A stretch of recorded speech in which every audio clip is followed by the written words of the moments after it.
Right එකට පොඩ්ඩක් කපන්න ඕනේ. ගොඩාක් කපන්න ඕනේ නැහැ. ඔය ඇති. හරිද? වට කාලක් කැපිලා දිනවා. කන්නාඩි තුනම බලන්න වාහනේ නවද කියලා. කන්නාඩි තුනයි ඉස්සරහයි. කන්නාඩි තුනයි ඉස්සරහයි. හරිද? කකුල පොඩ්ඩක් අප් කරන්න. ඒ ටික ආයෙ ආපස්සට හිමීට ගන්න. මොමියා. අත් දෙක බර කරලා අල්ලන්න එපා. අදින්න එපා. නිකන් මේ ගන්නට අල්ලන් ඉන්නේ. සින් විල් බය වෙලාම කුක් කරන්න බෑ. ඔයා බය නැති කරගන්න. මේ මිනිස්සයා ඔයාව ඇවිල්ලා මරන්නේ නෑ හොඳේ. ඔයා ගිහිල්ලා යාව මරුවොත් නිසා අප්පලා. එහෙනම් ඔයා බය වෙන්න එපා. අංක එක ඔයාගේ හිතේ බය නැති කරගන්න ඕනේ හොඳද? බ්‍රේක් එකෙන් බින්දුවක් පාගන්න. චූට්ටක් කකුල අප් කරන්න. වැඩි බේගු.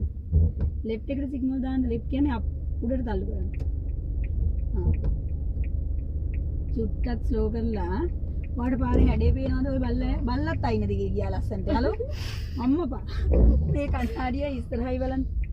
කන්නාඩියයි අර පැත්තයි බලන්න. ස්ටීන් වීල් එක ඉස්සරහෙන් බලලා හරවන්න හොඳට. ඉස්සරහෙන් බලාගෙන හරවන්න. පණයතු හරවන්න. ඊට පස්සේ මූණ හරවන්න බෑ ඊගාවට. දවස් 10ක් විතර යනකොට දුර බලලා ගෙලින් කරගන්න.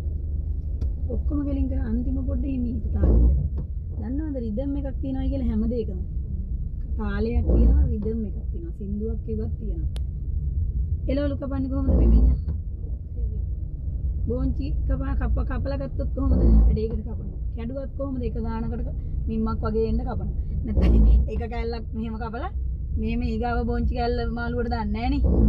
ඒ වගේ හැම එකම රිද්ම් එකක් තියෙනවා, කලාවක් තියෙනවා. හොඳේ. ඕමියා. දැන් ඉස්සරහා මොකද්ද ඔයාලට හැඩේ පේන්නේ? හරවන්න ඕනේ. නෑ මං හරවන කතාවක් නෙමෙයි කිව්වේ පාරේ හැඩේ මොකද්ද කියන්නේ. ඔය කොයිද ඉස්සරහද බැලුවේ හරහද බැලුවේ? ඉතින් මැනික ඒකනේ පළවෙනි වැරද්ද. ඉස්සරහ මොකද්ද වෙන්නේ කියලා මං අහුවේ. ඉස්සරහ හැඩේ මොකද්ද කියලා. අන්න අන්තිමට ආවේ. අනේ අම්මේ වංගුවක් කියන්නේ ගියපු දුරක්. ඉස්සෙල්ලා බැලුවා දකුණ ටීවී එකල්ලු. මෙයාව වෙන්නේ නැහැනේ දැන් මෑගේ ඔය වීඩියෝ එක මට අරවන්න. මේක ඉස්සරහයි බලන්න. කියන්නේ ලයිසන් ගන්න පුරුදු වෙන්න එනකොට ළමයි කියන ඒවා. ඉස්සරහ වංගුව වෙන්නේ නැහැ මේක. හරහාට තියෙන පැත්තේ දකුණු පැත්තේ එහා කෙළවරට වෙන්න තියෙන එක. හරිද? තමන්ගේ ඉස්සරහා තියෙන එකට වඩා වටේ තියෙන ඒවා පේනවනේ.